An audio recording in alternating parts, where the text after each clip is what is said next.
Hey guys, what's going on? Welcome to my channel. Today we are doing a top 5 list of cards we'd like to see added to the historic format on MTG Arena. So before we get into that, I want to give a short introduction about myself. So I'm Roxora. I am a longtime Magic the Gathering player, as well as a game designer, majored in game design and development. And I do Magic the Gathering content here on YouTube, as well as a variety of content on twitch.tv. So yeah, today we're going to be talking about cards that I would like to see added to Historic Anthology, to Historic within a Historic Anthology, or just kind of thrown in, whether it's in Standard or some form. We've had the remastered sets.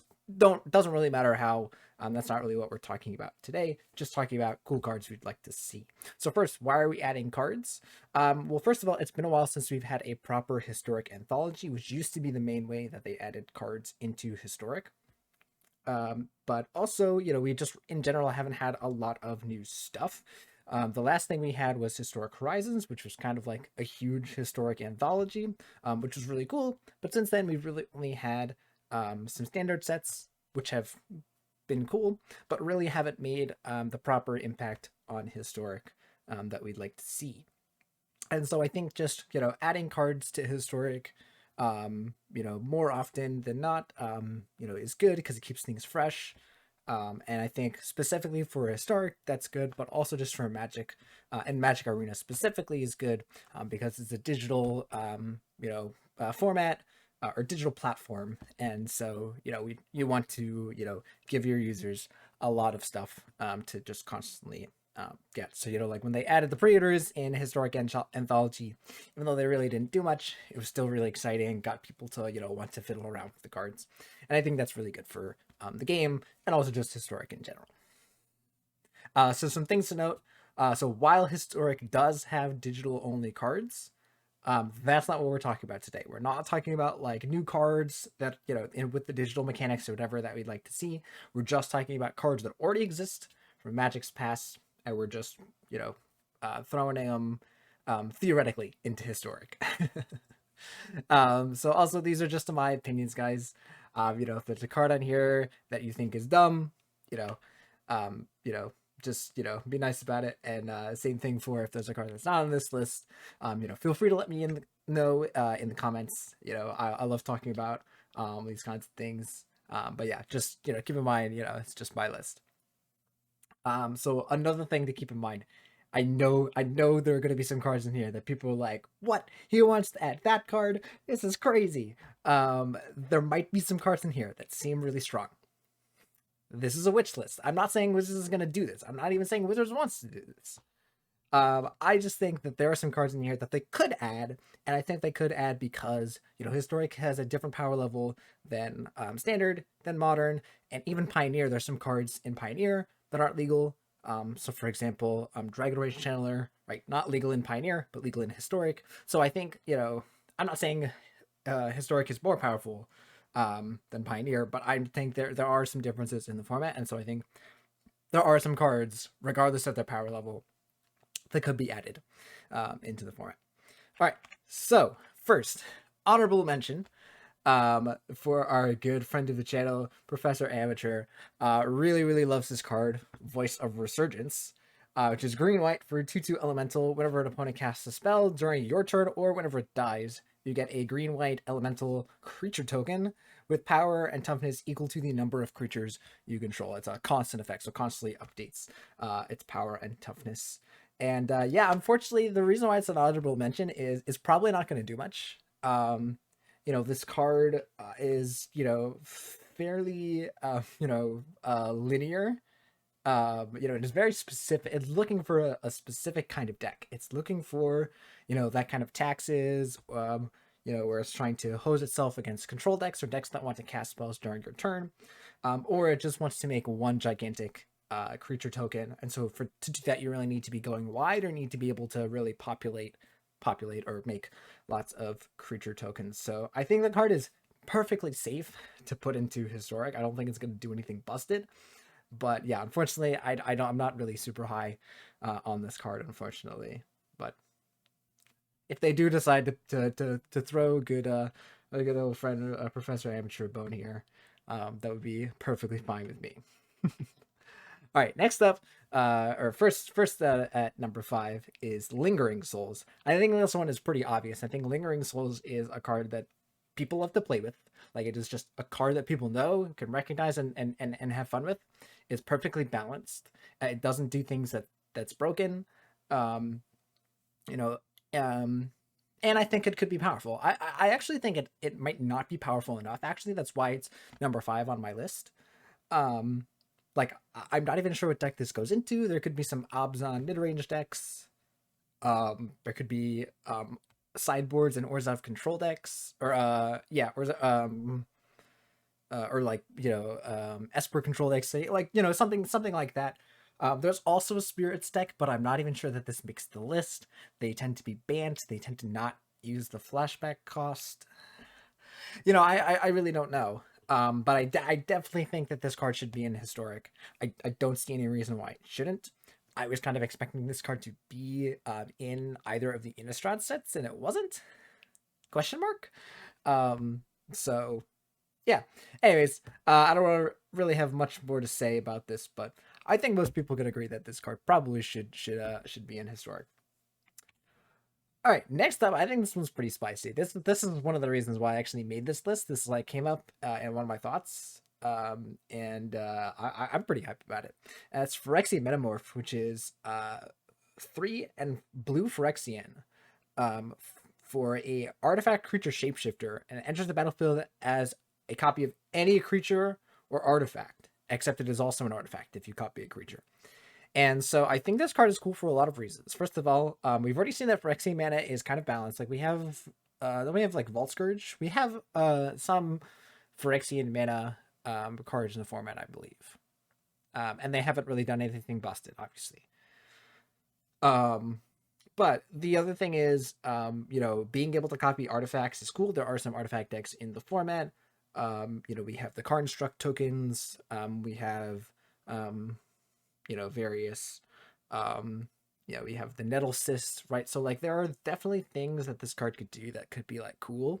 And also just at 3 mana getting to copy a creature could be good for a reanimator. You reanimate a creature, a gigantic creature, like Sarah's Ascendant, or not Sarah's Sarah's Emissary. And you put this into play, copying the emissary, and you get a second one just for 3 mana. I feel like that's a little janky, but like I think that's cool. And I think that adding something like this could add some extra flair to the format. So yeah. All right, next up, I think this one is super cool as well. Another one of the reasons why I made this list. The Origin Flipwalkers. So we got excuse me. We got Jace Prince Prodigy, Liliana, Heretic, Cathar, Kithian, Nissa, and Chandra. Yeah. I really liked these cards when they were in Magic Origins for a lot of reasons. Primarily just because of the flavor. I think the idea of you have these planeswalkers without their sparks, and then they each have some kind of mechanic that symbolizes them getting their sparks. So Jace putting cards into your yard, kind of with his memory, stuff. Liliana having another creature die, the whole story with her brother. Kithian becoming Gideon. Nissa, dealing with lands, Chandra dealing damage, kind of realizing her fire. It's all like very flavorful, and then like flipping into a planeswalker is pretty cool.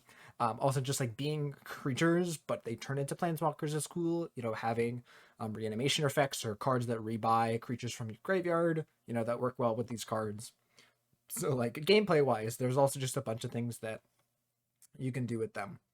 But mostly we're here for this guy, not these guys. Jace Prince Prodigy is by far the most powerful of the 5.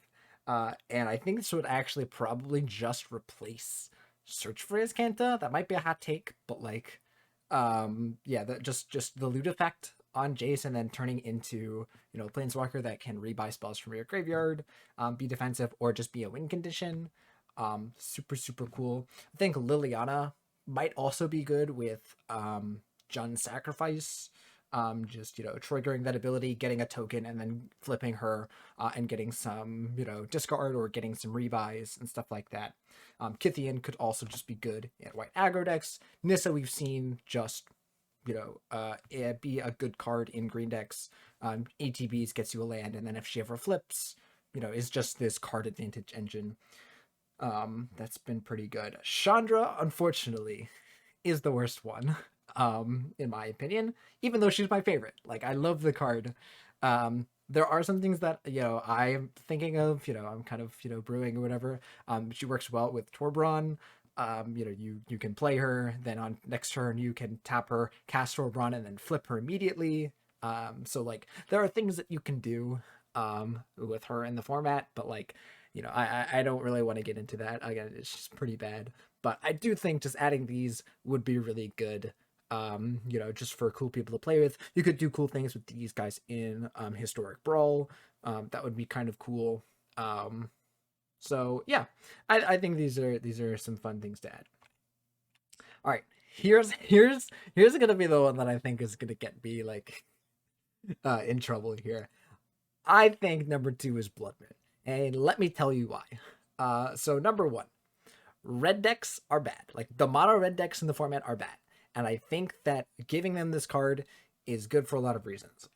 It gives them, a reason to run, lots of basics instead of just running, all of the man lands and stuff, but also, gives them a way to hose the other decks in the format. Like, they don't have a role. Right now, they're just like a meh, an okay mid-range deck. Whereas this actually gives them a certain amount of threat. It forces blue decks to hold up counter spells against them. And it also forces people, if they have, enchantment removal, some way to remove an enchantment, to hold that up. And for sideboards as well, like if this card sees sideboard play, or even people who see it main deck, and then board in to do it. I think it's really cool to force people to play some kind of enchantment removal. Right now, there's not a lot of enchantment removal being played, even though we have Bogles in the format. So, yeah, I think this card is not too powerful for Historic. I think no sideboard or kind of hoser card like this is too powerful for any format. I think, I don't want to say this could be seen in Standard. Maybe not Standard, but like definitely every non standard format. So yeah, I think Blood Moon is good. I think Blood Moon could be interesting. It might be too good. It could be. There could be a world where that happens, but I think they should give it a try. All right, number 1 on the list should be no surprise to me, at least. I think this is not a hot take. I'm not saying. Sorry, let me specify. I don't think that this should be like the first card that they put, but I think putting this card into the format shouldn't be a controversial opinion. I think Engineered Explosive would be a great addition to Historic. So first of all, giving all colors ability to remove tokens. Great. If a tokens deck, the Construct tokens, Shark Typhoon tokens, whatever it is, become too prevalent, I think this is a great way to, put a limit on that. Otherwise, I think this is a great card to put into counteract the Dragon Rage Channeler decks, and for the Dragon Rage Channeler decks, or just any Delirium deck. I think the problem that I see with some of the Delirium cards, or putting more Delirium cards in the format, is that we don't have a lot of good artifacts and enchantments to put in our deck or discard. So I think Engineered Explosives is the perfect example of a card that helps out a lot of decks, and is a good artifact that can, we're happy to draw or have it in our hand, but we're also happy to mill it or discard it so that we can enable Delirium. And if we play it right and you sack it, like that also, again, helps out Delirium. So yeah, I think, that, and then the whole aspect of, 2, 3, 4 color decks have this, really good, board sweeping effect, either in their main deck or their sideboard. I'm not really sure where exactly you would see play between those two, but like definitely would be a cool tool for decks to have access to. All right, so that is my list. Hope you guys were too taken aback by Blood Moon or any of the other cards. Let me know down below, in the comments, what you thought of my list, and if there's any other cards that you thought might be a good inclusion as well. If you enjoyed the video, remember, if you could leave a like and subscribe, that would do me a big help out here on YouTube. And if you want to interact with me and you really enjoyed the video, you can feel free to join my Discord. There's a link in the description. There's a bunch of people talking about Magic, as well as a variety of other games and just general discussions. And if you want to watch me live, again, you can catch me at twitch.tv/Roxora098. All right, guys, that is going to do it for the video. Hope you guys enjoyed, and I'll see you for the next one.